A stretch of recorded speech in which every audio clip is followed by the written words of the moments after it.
Yeah, I can't remember Cape Town. Hi, Russell. Hello, Russell. Yes, thanks. I do have a bit of room for you. You have, yeah.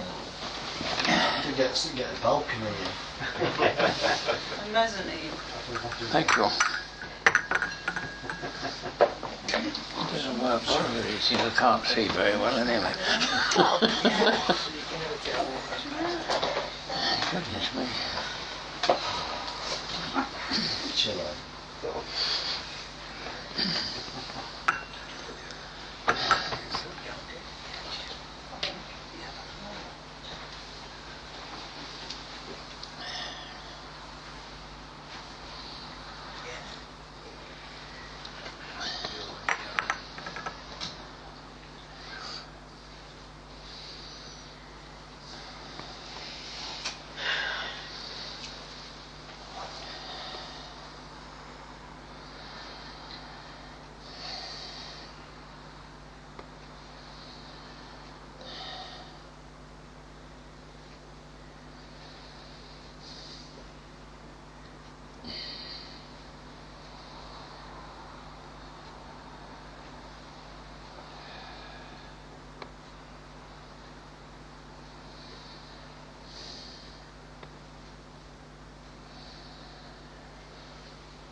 As usual, anything to report, anybody, or things want to be known a little more clearly? Any questions? Yes, I've something to report if no one else. Just hold on to it. It's exactly what to wind it up a bit. Try again. Yeah. Yeah, oh dear. A week or two ago, I realised it's terribly difficult to explain these things, but we all have these negative feelings, That's true. depressive That's things, true. and I just knew that one day that there was a day coming up, a quiet Sunday morning that I was going to have to myself, and I knew that that would be a good time to just sit absolutely still, That's right. have a day to myself, and just let anything negative That's a good idea. come up. That's right. I just knew it was going to be a good opportunity to do it. Just to view it and let it go. Right, that's it. That's Yeah. right. Yes. Yeah. Excellent. But it was very interesting how it happened. As So I it's said, almost as though you're instructed from within. yes, That's right. that this was the time to do it. That's right. Yes. Yeah. You're ready to listen now, aren't you? Well, I like to think I've been listening all the time. When the pupil's ready, Yeah. the teacher will appear. There you have it. Yeah, You may think it's you're what ready. was but You it's may what, think you're ready, but that other one knows differently. it's what I found underneath that I think That's right. made the impression. That's right. Exactly. Because I let the negative things just appear and they just sort of evaporated. Well, then there's nothing to strive for, is there? Because really all the striving is to overcome the negative, isn't it?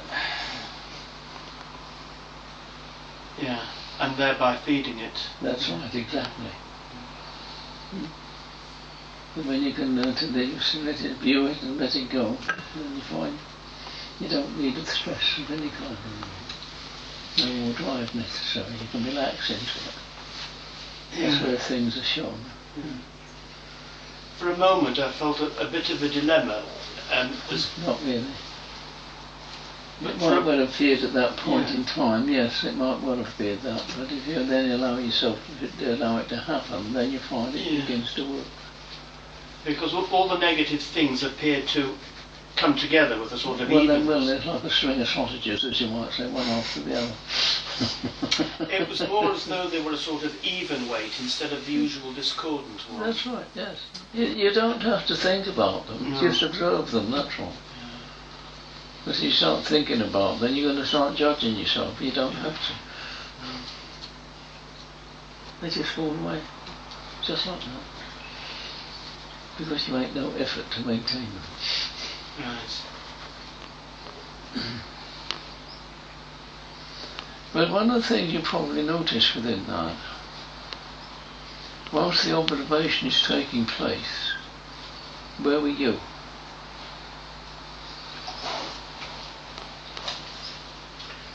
Were you there? Well, no, there wasn't much of me It's left. interesting, isn't it? No interest in being with somebody who's watching, but the watching is taking place. Very interesting, isn't it? There's such a sense now of space. Yeah.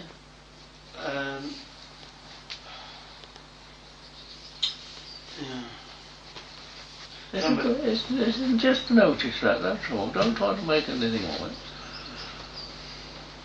But since then I've had more of a sense that this physical body just might as well not be here. Exactly, yes. And it'd be much easier. It is, Life of course it is, of course it is. Life will be much easier when it isn't, which sounds ridiculous, but it's as though that space... No, look, put it this way. You look at another person, you can do it this way, see, in a duality situation. And there you see this personality there, yes? And you identify it, Tom, Dick, Harry, whatever it may be, yes? Yes. Okay, so when you see them dead, you see a dead body, they're not there anymore. Right. So they're not the body. So what do you see as a person? But a few impressions. A few impressions that are sort of associated around the body. Things that you sense, feel. You either feel I'm accustomed to this, or I'm used to this, or say I don't want to know about this, or your inner feelings. So is it one of those sort of something and nothing things as a personality, and when that's what I am as well as the other person? Something like That's that. a point to ponder, isn't it? Yeah. It's something to ponder, isn't it, Tom? So personality isn't the body at all, but it's some qualities of things coming together in a mysterious way which you can never put your finger on. And of course it had the ability to go up and down the there like a yo-yo through the emotion situation, from an next to nothing to something. From attachment to the opposite. Strange, isn't it? A series of qualities create a personage, rather than the body. Interesting, isn't it?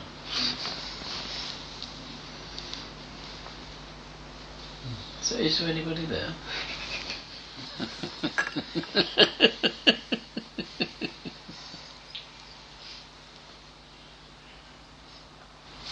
Can I ask you something, Russell? Yes, of course. A few weeks back, I sort of got attacked, you know, Yeah. sort of physically. And the strange thing was, I didn't feel like I had been attacked, and I felt no sense of self that needed to do anything to anybody, and I wasn't afraid either. That's an excellent one. And I just wondered, and I'm glad it happened, Yeah. because I didn't know that I would feel like that, or that Well, of course. I you know that. like almost like it had just happened to somebody else, but it was okay. It didn't. That's right. I wasn't in it. The self wasn't there. I was That's wondering if you right. could explain a little bit Yes, about that. because this, quite frankly, is just being totally conscious. Yeah. Not me being conscious of, but consciousness itself Yes. being what I am. Therefore, it associates with those feelings around itself and identifies with them. So the out there is in here, Yeah. but nobody here to receive it. No, there's nobody there to receive That's it. right, That was what was exactly, exactly. amazing. Now, this is an excellent experience, Yeah. because this is when you indicate it. Is there really something to duality? Bring my crutches. Or is there such a thing as duality? When that is out there is in here. Maybe this in here is out there. We don't know, do we? No, this is where you begin to get the clue. that I, as a separate entity, do not exist. Yes. And that is the truth. And let's face it, whilst you're in it, there are never any problems. No. But where self appears, there are always problems. Is that not true? That's true, yes. Now this is the Buddha. It is what he's explaining.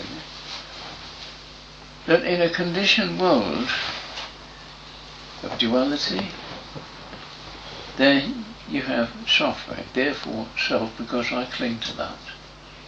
Huh? No clinging, emptiness. No, nothing to be hurt. Or nothing to hurt either. No. But, Exactly. here's the point of wise is, where's the duality?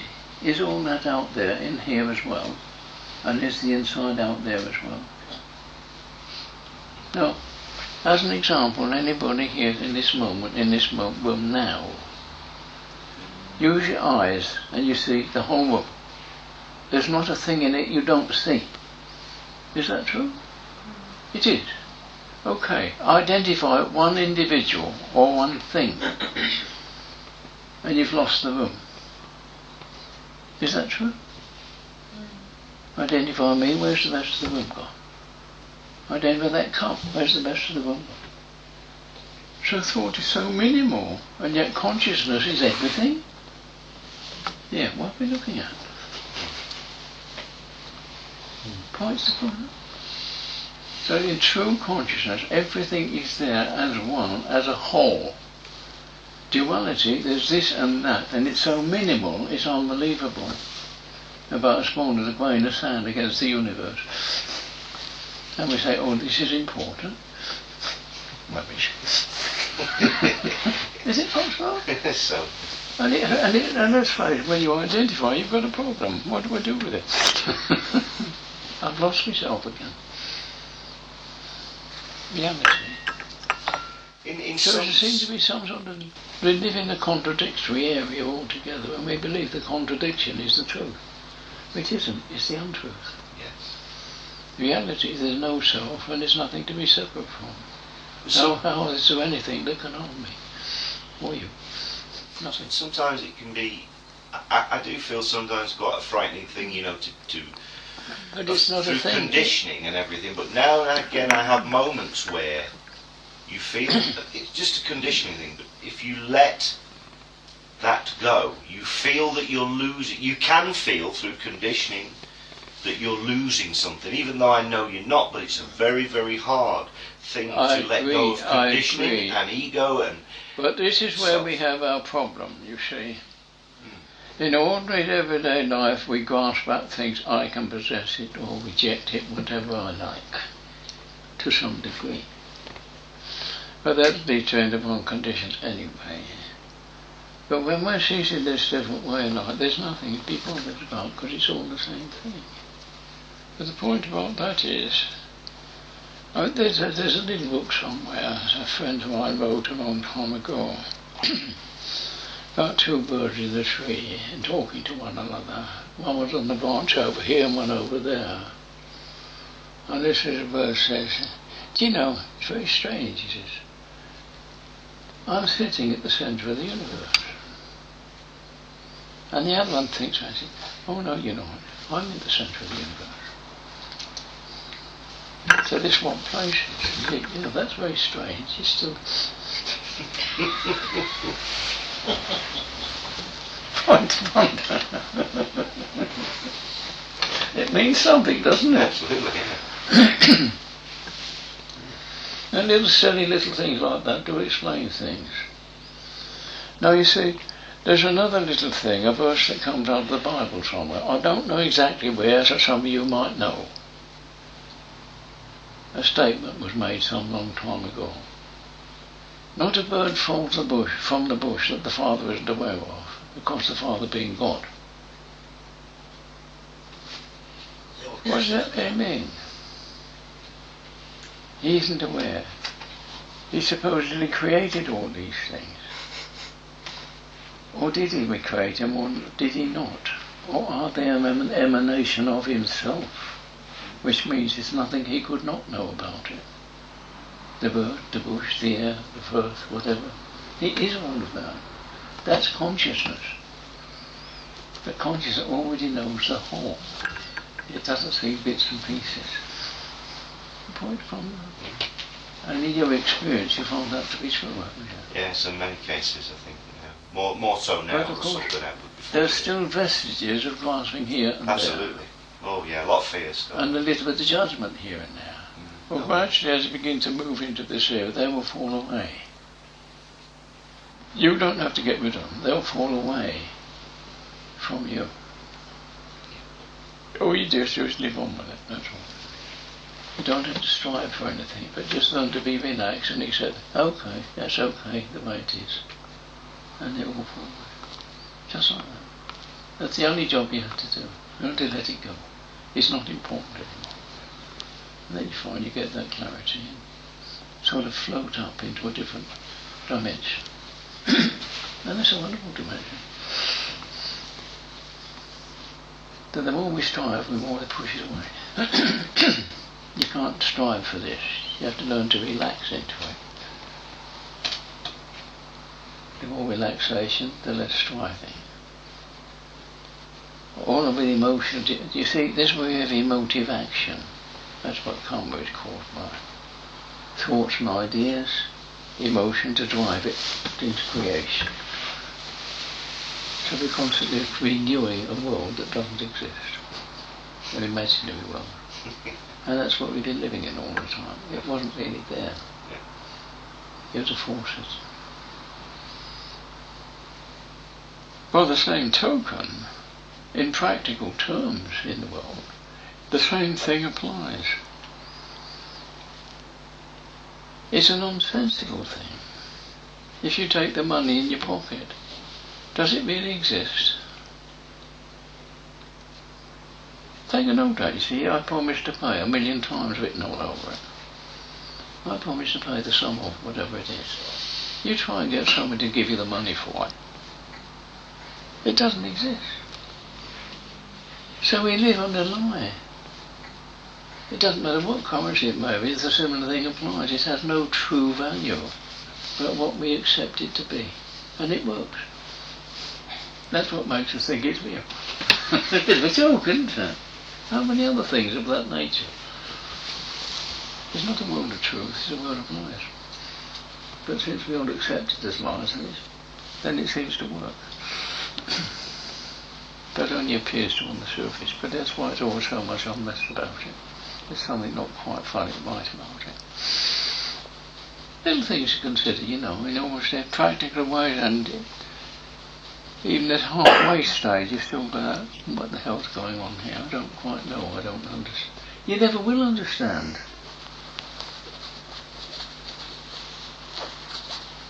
Understanding, we think, is the be-all and end-all, but truthfully speaking, there's no such thing. It can't happen. I don't care on what subject you look, it can't happen as knowledge. Why? Take a look at your own life, in your own life experience. And this is the joke.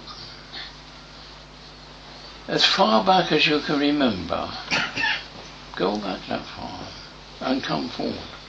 And so every single day has been different in some little small degree.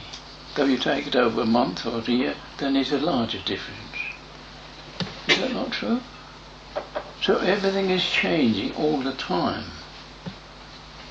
And yet, every day it was normal.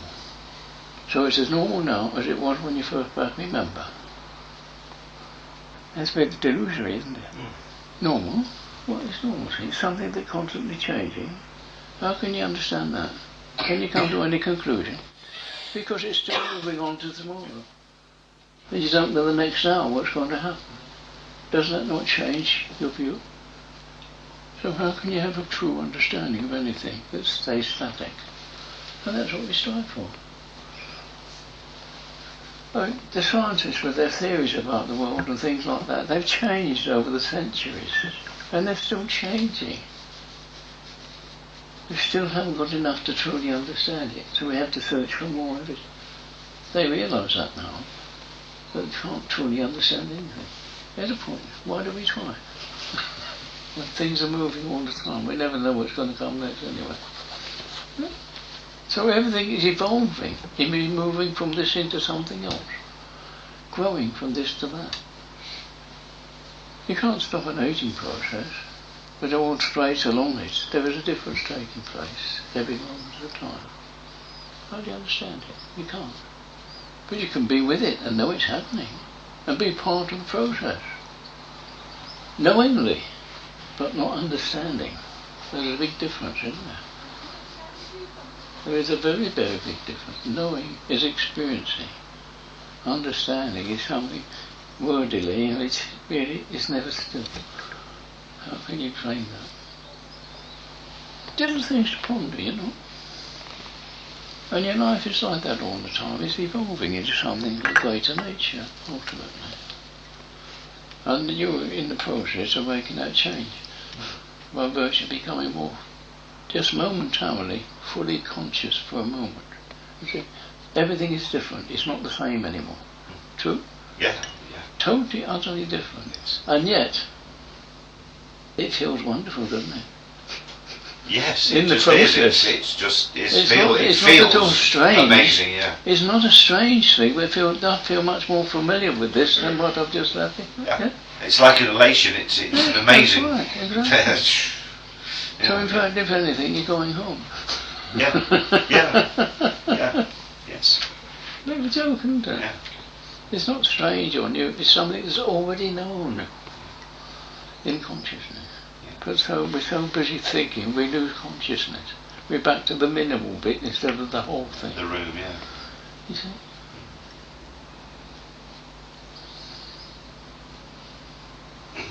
Thank you, Russell. It's one thing I've been saying for many, many years.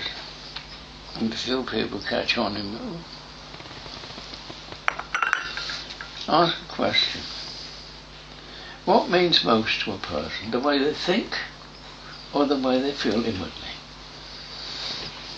Almost every time, be how I feel. There's a point to ponder. Well, why do you live so much in thought and less in feeling? Why do you ignore your feelings and keep going after your thoughts? Are we idiots? We obviously are, aren't we? Not a blockheads.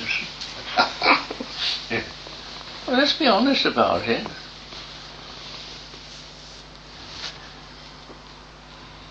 Here we are, we feel about things and we feel, and then there's another point. Trying to understand something. It doesn't matter what it is, something very practical, everyday thought, whatever, anything. Can you understand if you feel uneasy? You can't, can you? If you feel oh uneasy. yes, I feel happy with this. Now you can understand. Huh? Do you really understand, or do you just get a feeling that this is okay? It's not really understanding at all, is it? It's feeling. So we ignore these things all the time. Oh no, we've got to be talking about this, that, something else. Why do you have to think it so much? If you really examine your life, at any given point in time, at any day, the day will do, good as any, how much real thought is necessary to get you through the day? Maybe a dozen would be too many. Huh? But how many thoughts have you thought along the way? Dozens and dozens and dozens that have rise and fall and rise and fall and this and that, so trivia, most of it. It doesn't really matter. There's a process going on, it's out of hand. And that's what's preventing us experiencing life. We're so used to following our thoughts, or daydreaming, or whatever it may be. Following because I don't like this, and carry on feeling of that, clinging to the feeling of don't like this, or feeling that I want more. You're clinging to those aspects, and you're making them grow. It's like going down the gym and pumping iron, get big muscles. You get big muscles for grasping or recursion or clinging. Let it go. Then you find you see so much differently. It's a bigger world.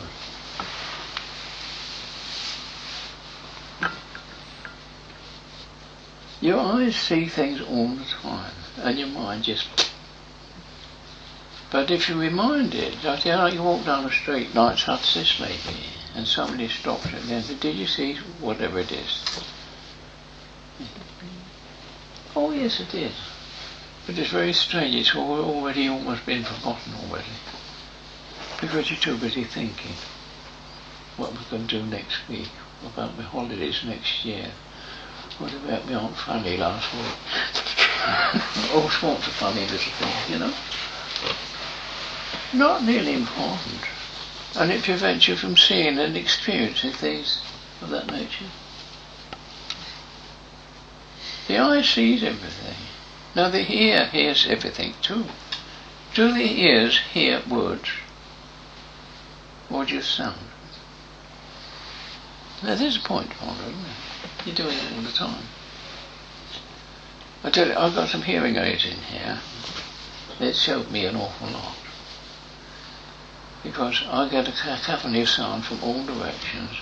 It's all there at once, all at the same level. And it's a hell of a job to pick out what I want to listen to.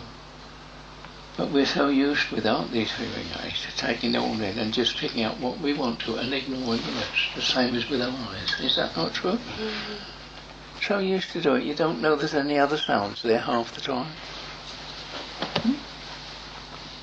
So what a minimal life we live by me hearing this or seeing that. What a minimal life and not a magnificent whole life of experience. A fulfilled life. Truly by being fully conscious. We miss out being conscious by thinking. And it is claimed that thinking is being conscious because I identify. It's not. It's quite the opposite. Your experience has told you that. And there's nothing besides. If I'm the whole, what is there to harm me? I can't harm the whole because I know it is me. If I harm out there, I'm going to harm in here as well. Now here we have the basis of good practice. Yes, by this recognition. How am I going to take my own well-being unless I give it to everything around me? Because that's not separate from me. So if I give it out there, I've already got it. So what I give is what I get. Not what I take from out there, because that nullifies everything. But if I keep giving a flow of goodwill, as you might say, then that's all it can happen. There wouldn't be anything else. Point upon it. If I give it harm, I harm this as well. This is what morality is about. To give the quality which you would wish to be. And keep giving it. And that's where you remain. Different points upon. It's very practical too, isn't it? It's just not theoretical, but very practical. So you see, everything around you, since it's part of you, needs to be nurtured because it's still growing and evolving, including oneself. So keep it going that way. Now this is one of the things of the Buddha. There is only becoming. Nothing static, but everything moving on, becoming something else. That's evolvement, evolution. You see? Now, what we're evolving here is, in fact, the ability to be fully conscious. We've only been partially conscious up to now. Let's develop into its fullness. And then find we don't need a body. Because that's where the duality comes in. If you don't need a body, you still have the wholeness of all things. Because the potential of everything is within it. It's not necessarily in things at all, but the potential behind it that makes everything evolve. That's the thing of it where we need to be. If that makes sense, if it don't make sense to anybody, say so. Yes, sir. What's the fastest way to become... Can you speak up a little bit? What's the fastest way to become more conscious? The fastest way. That's a dependency. If you can learn to relax and not be bothered with anything, then it will happen much more rapidly. If you strive for it, it's going to take a hell of a long time, if not several more lifetimes. This is easy. That's one way of looking at it. It can be done fairly rapidly if you can learn to let things go. Not cling to ideas, concepts, or try to understand even. Now that's a very difficult one in itself, not to try to understand. Because that's what you're going to try to do.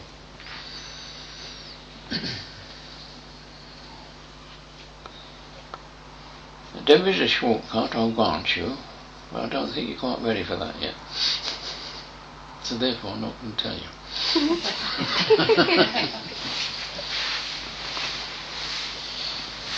But until you begin to get the eye cotton onto the idea, begin not to be bothered about too much.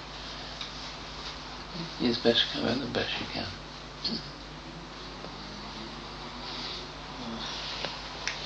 The point about this is, to those who don't know, and this is a very important one, you haven't a clue where you're going. The only thing I can give you is the fact that whenever you get there, it'll be as ordinary as it is today. Nothing explosive or wonderful about it at all. It will be just as ordinary as it is today is to you today. Not very helpful, is it? It is very helpful, is that? But it's the truth. It tells you you've already got it. You want truth. That's the whole point. You've already got it, but you don't know it. It's contained within everybody, at source. And it's the very thing we keep denying every day. I suggest to you that, like everybody else, you have little situations arise, and you get a gut feeling to do this, and this is, oh no, let's do that, and you do that. How many times have you done that and said, I know I should have done the other thing? That was consciousness that knew. It was telling you what to do, but you ignored it and said, no, I know better, and you do the other thing. And there's not just once, but many, many times, has it not been? That's the thing you've got to learn to listen to. And when you do learn to listen, you'll be ready for the quick way. Yeah. And it will come. Doesn't have to struggle for donkey's years. You see, this is one of the trouble points. Meditation, prayer, they're both very, very useful, I must agree, but used improperly, they become the enemy and drive you into greater confusion than ever before. Sorry, it just doesn't work like that. You either have to feel committed to it, or not at all. You play with it, it'll be bound upon you. And when the time comes you are perhaps ready, you say, oh no, I've tried that, it don't work. So you reject the very thing that can help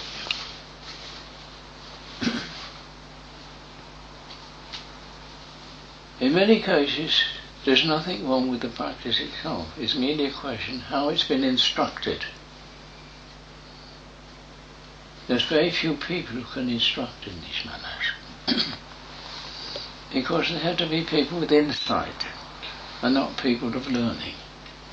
That's the trouble. People of learning try to teach these things. In fact, not just this, many other things. Like healing practices, Reiki and things like that, and yoga. You've got all sorts of people jump on them, all have had a weekend and they know they're masters. That's Reiki, that's right, you see, and they think that, and they honestly believe they can. But they don't know how to teach it properly. And neither had their teacher. That's the problem. No. I don't care what meditation practice is or prayer, but this prayer is always for something. This is all wrong. You never ask for anything, but give gratitude for what you've already got. If you can't recognise you've got something that needs gratitude, that's unfortunate. You have no clarity. But you'll find there's an immense amount that you're grateful for, if you really recognise it for what it is. So the only prayer there is gratitude. Now similarly with meditation, regardless of what the target may be, the instruction is when the mind falls away, keep coming back, keep coming back, keep coming back to your target, whatever it may be. Might be that cotton as a point of reference. I'm going to use it as a point of reference. So your mind wanders away, bring it back. Mind wanders away, bring it back. Mind wanders away. Now, the point about it is, do you recognise, has the mind wandered away in thought, or has it wandered away in feeling? If it's gone with feeling, go with it. Don't bring it back, because now it's becoming conscious. And it knows where it wants to go, because the consciousness itself knows where it wants to go. And you don't know where you're going anyway. You haven't a bloody clue. And what you're hoping for is a release from a lot of your trouble.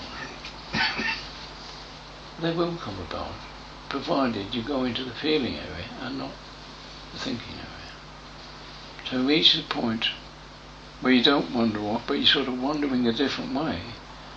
Maybe feelings in the body. Go with it.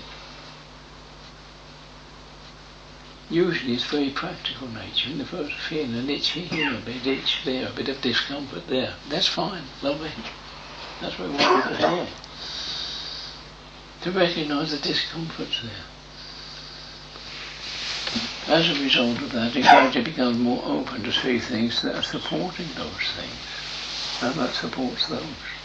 And so you're going into an infinite variety of things of which there is no substance whatsoever. And this is where insight arises, and things begin to be seen. But because nobody said, well, it's time for you to let it go and don't keep coming back. That's what insight's about with an instructor that knows when their pupils get to the point, leave me, stop coming back, just go on. In other words, stop pushing it. When you're doing it willfully, you're in trouble. But when it stops to be willful, but more consciously, that's a different thing. You follow it. You can understand the tools of these things. Your trouble is you don't know where you're going, you don't know what's going to come next. You might see some awful funny things, but you have to accept them. Regardless. Not what you expected. Okay, so what? It's to follow truth, that's what I do. Truth. It is. You're following truth for the first time and you've never seen it in your life before. That's the whole point. You've been seeing so much untruth, you don't know what truth is anymore. It's time you learned. So this is where prayer and meditation do come together in those aspects. Do it in the right fashion, and then you find it opens up and develops true consciousness, not me being conscious. In which case, of course, the idea of me as a self begins to diminish, so that I'm not even aware it's there anymore. It's just the consciousness of everything being as one. And that is why, as we move further and further along, everything is a part of oneself. It's a blade of grass, it's part of my being. It has a meaning in me. A tree, it has a meaning in me. We can be sharing something in common. Even a tree. It's a little thing sometime, you know. Go and sit with your back against a tree and leave it there for an hour or so and see how you feel about it. You begin to know what tree is and you find it's not separate from you after all. There's a point to ponder. You can prove these things. Not other than me. It's, thank you.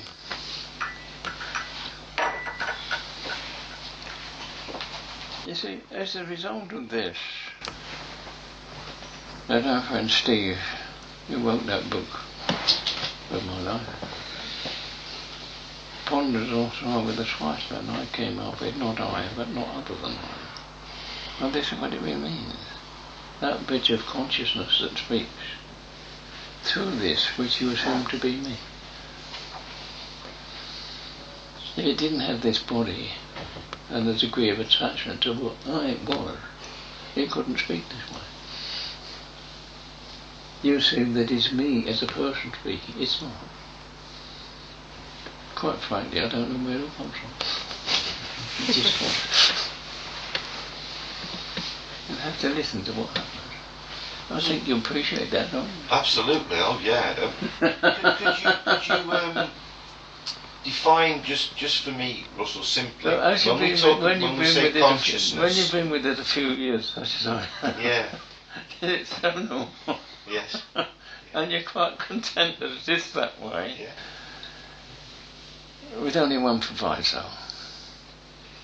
I will be glad when it's finished. Then I can leave this body behind. Do you really feel that? Huh? Do you really feel that? I've had enough. The body's had enough. It's had enough. Yeah. It's falling apart. You would be surprised how weak this is. Yeah, I've got a heart condition. And they'll be quite honest about this. There's nothing they can do about it on the basis that no matter what kind of anaesthetic they may use, I couldn't stand it once a week. That's the honest truth, what they told me. It's falling apart. My eyes are fading, my ears are gone. Everything about it's falling apart. Why should I want to stay with it? It's a bit of a hindrance now. Whereas I learned a lot through it, I'll grant you that. I've been very grateful to it. Yes, grateful. Even though in the early days I abused it like hell. Put it through so much stress and strain, it was unbelievable. But it taught me a lot at the same time. I had to learn to be honest with it. And through that honesty it became different. I don't really live in the body anymore, but I'm still attached to it until it dies. I'm not going to ease it in any way or push it in any way, let it finish its life in its own way. But I'll be glad when it's finished. Fair enough? Probably another couple of years yet, who knows? Nobody's pushing it. That's the way things are. Why should I want to cling to it? After all, it's by clinging to the world, and the world is not a very healthy place to be. And yet, strangely, the world in its workings has an absolute perfection. Absolute perfection which we cannot see or use because we're so blind, we're so dumb. I think everybody will agree, to some degree at least, that everything that happens has a cause or a meaning, and it's all conditioned by this, that and something else. Yes? Does anything arise which doesn't have some cause that creates it? Things coming together in a place and time for this to happen. This is where the perfection really lies.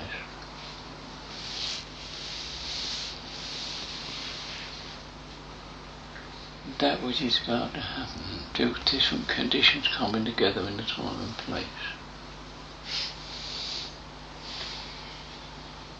And it's quite miraculous how accurate it can be. As an illustration, make a loaf of bread, for instance. You gather the ingredients, put them all together, mix them up in the right way, you do everything is necessary to do it correctly to get the point of the oven.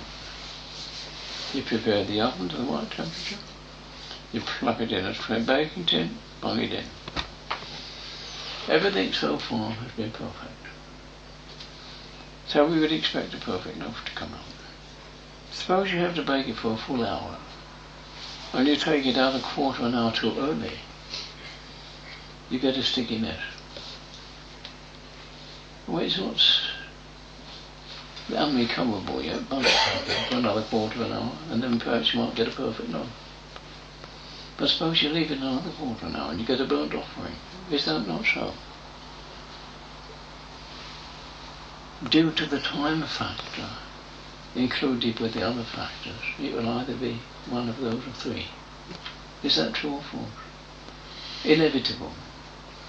If you take it out too soon, you get a sticky mess. Give it the full time, you get a good job. Give it overtime, you get a burnt offering. Is it not true? On those conditions, time is one of the conditions, remember. So every situation arises in the same way. Things coming together. There's only heat over the sea. The sun, heat, vapour arises, so on and so forth. Vapour arises, creates a wind, a draft. But also shifts flipping cloud along. And so on and so forth. Everything is dependent upon something else. There's a perfection in all that, when you really think about it. And we're interfering with it, not allowing to run smoothly. I know better, it's got to be this way, that way. That's what politics and religion are about, isn't it? People's ideas, beliefs on this or that or something else, and pushing them where they don't be necessary.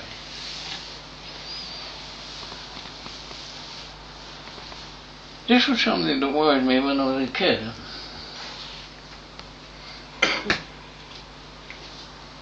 I was brought up as a Church of England. Prayer, this and that, belief on this and that, to some degree at least.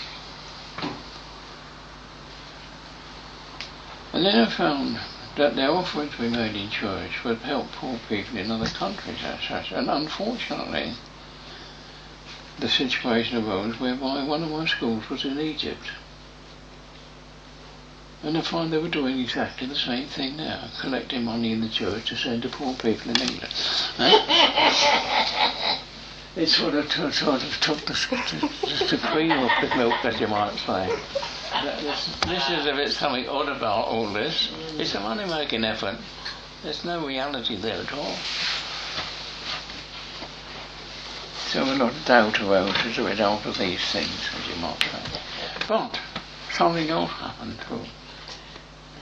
We had missionaries all over the world. You must be a Christian, you must be this, be that, or that. They already had their own religions. And they worked. Why should we alter them? In fact, it's happening today here. Where's Christianity gone? There's a bit of almost everything here today. Muslims, Buddhists, you name it. That's why Buddhism isn't necessarily a religion, though it is accepted as one. Why? Because it's not theistic.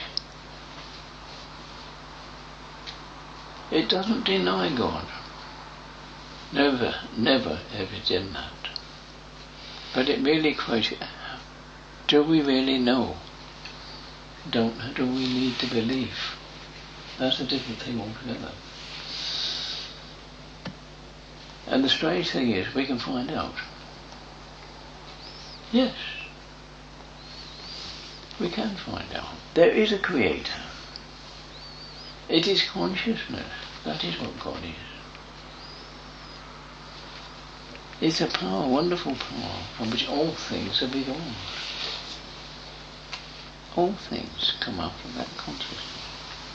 But it is not a thing that demands you do this or that or something else. As we begin to become more clear about things truthfully, we begin to see, in fact, There are some phrases in religions which are very, very true. So-called God created man in his own image, supposedly. It doesn't have form in image as bodily. But it does in the form of creation. Consciousness created a manifest world. And those in the manifest world create imaginary worlds, and each one is separate from another. Is that true? Is your world the same as mine? It's not, is it? So everybody has their own world. So in that sense, that is true. We do have that. So there's nothing wrong with it. See, almost every religion has a little part of the truth, but not the whole truth. It could never have the whole truth, because that which is created has it. The so-called human being already has it. That's why it can't be taught. And beliefs get in the way, take you away from the reality. Our friend here is beginning to see more consciously.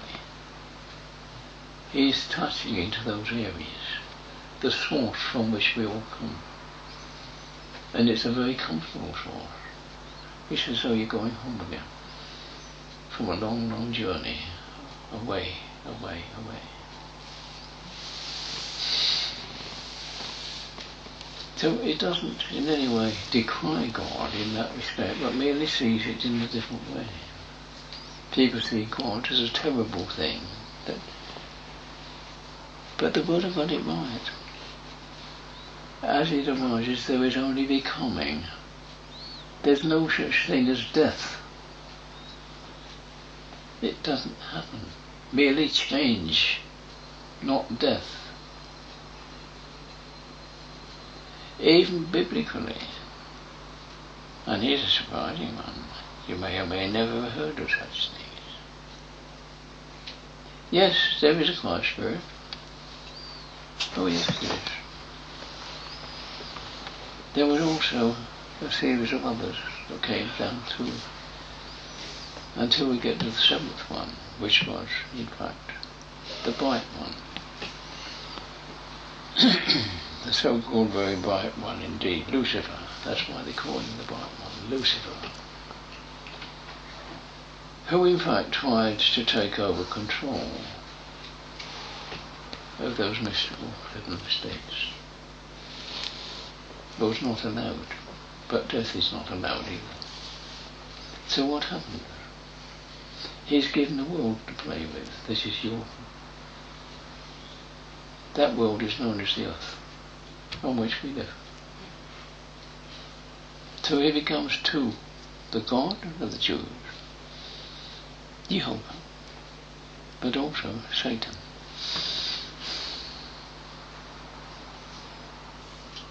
And for a long time things went along. Until sometime it overstepped the mark. Then we had to have a descent of the master of them all, which is Christ Spirit, to come down to the earth. To demonstrate, to take away certain powers. The satanic influence is no longer allowed to take bodily over any other creature, but is still allowed to coerce or persuade to stay. So death doesn't occur in that respect. But now the powers are taken away. This is why today, a couple of thousand years later, there are many people, in yourselves included, that feel instinctively there's something very, very special there, if you could only find it. It's within you. It's not out here. I'm fortunate that I've been able to see this. You reject all of these old teachings, as you should. and you're endeavouring to find that way. The only thing about it is it leads to a great deal of frustration. You know there's something to be known, and you know you ought to know it, and you haven't a big clue how to find it. Is that not true? Yeah. That's frustrating. I know I had it. I had it just as well as you do. Fortunately, through circumstances, it changed, and my life changed. I learned to love and to care for things around me, and through that I came to where I am. In other words, what I gave is what I then became. You see? And so that's the way, the only way I know to care for everything around you. Is it very important? Because only by caring do you get that caring within yourself, and that caring becomes something of well-being. That well-being becomes love. Eventually you expand into the whole being. That's the only way I know. To learn to love and to care. They say God is love, and so it is. Everything's from them. It's the only quality that frankly arises from within and not comes in from without. The qualities coming from without, from other people, now there's a point to ponder. From other people. Whose life am I living? Yours or mine? In ordinary everyday terms I'm talking now, not where I'm sitting. Did you ever live your life, or did you live many other people's lives? Now here's the thing to think about. You associate with other people in various states of emotion, particular anger, irritation, jealousies, things like that, or even hatreds. And is there not a rubble that you become that for an hour or two, if not a day or two? And in that process meeting other people, passing on to them? Whose lives are you living? Have you ever lived your own life? How many times have you done things in anger, and then quietly when you're talking about it at another time, oh, I wasn't myself when I did that. Who were you? Nobody's free of it, are we? Let's be honest about these things. We've been living other people's lives. We've never lived our own. It's time we took control of our own lives and be, do I need it to suffer all this? The answer is no, you don't. How can we prove that? Very easily. Very easily. For the best part of an hour now, you've been sitting in this room. Is that true? I'm assuming an hour or so. And you feel totally at ease within yourself? You're quite content to be what you are? Is there anyone in this room at the present moment can think ill of anybody at this moment? It would be easy out there, wouldn't it? You can't do it now. Why? Because you're at ease. You're not in the conditioned area anymore. It's not exciting, emotional. It's just quiet, gentle. Is that true? Mm-hmm. Huh? So if this is possible, I didn't do anything about it. We all just sat here and just began perhaps focused, the mind focused on whatever is going on. And that's all. And let's face it, while that focus is there, there's very little thinking going on, is there? Trying to evaluate must be, it's not there, is it? You begin to feel more at home. Yeah? Is that true? Tell me if you're wrong. And you did nothing. You just relaxed into it. There's your clue. Relax. Don't be tensed up. It works, you see. Even when you don't know it. How much better if you do know it? It can be hard to relax when you're really tense though. Is it not like, true? even when I'm here, I still feel my jaws. I never said you weren't there. I never said that. But you feel more at ease within yourself. That's right.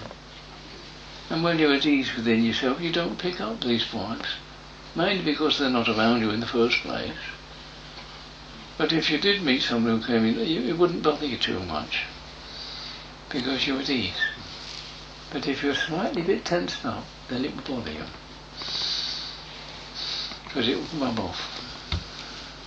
Tension is the biggest problem. That's why most of the illnesses of the world are caused through tensions. Things are going wrong. There's too much stress. But when we don't have stress, there's an ease and a much more natural flow of the organs and everything else about your body, and it begins to work for the first time properly. Makes sense when you think about it. Let it be. It will get on with the job. That's what it's there for. But we keep interfering and stressing it this way and that way and tighten it up here, and that means that everything's getting blocked.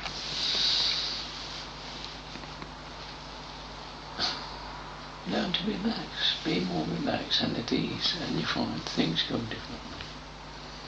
You begin to take control of your own life then, gently, easily, not by force. Force is the last thing we want, because that means total clinging. And this up here does a lot of that. That's why it tires you out. Only extraneous thought, not necessary. And we cling to every little bit because it's there. Learn not to. Learn to let it go. Let it pass by. Then we can learn to be free. The only thing that holds you in this world is your clinging to all these aspects of the world. Your mind is clinging like your two hands round an iron bar, and that's the bars that hold you. Your mind, your thought mind.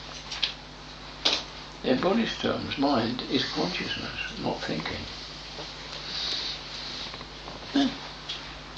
To be fully aware,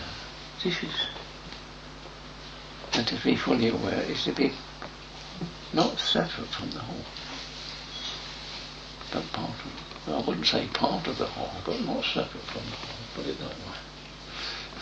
Well, one is the whole. Bit of a joke, isn't it?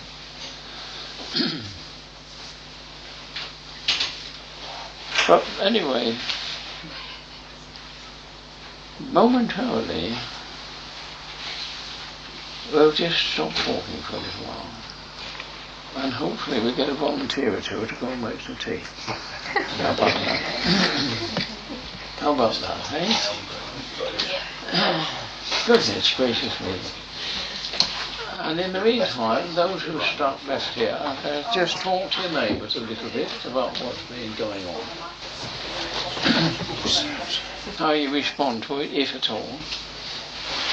And your own opinions about it, if you have any. Yes? Why not? But how else you've got to explain it? Because normally the mind runs around in circles. Until it talks to somebody, it gets out and into a fashion. Oh yeah. We have anybody special in this this morning? I can't see everybody, as you know. Anybody special, anybody separate here, different this morning. Elsewhere, I don't know.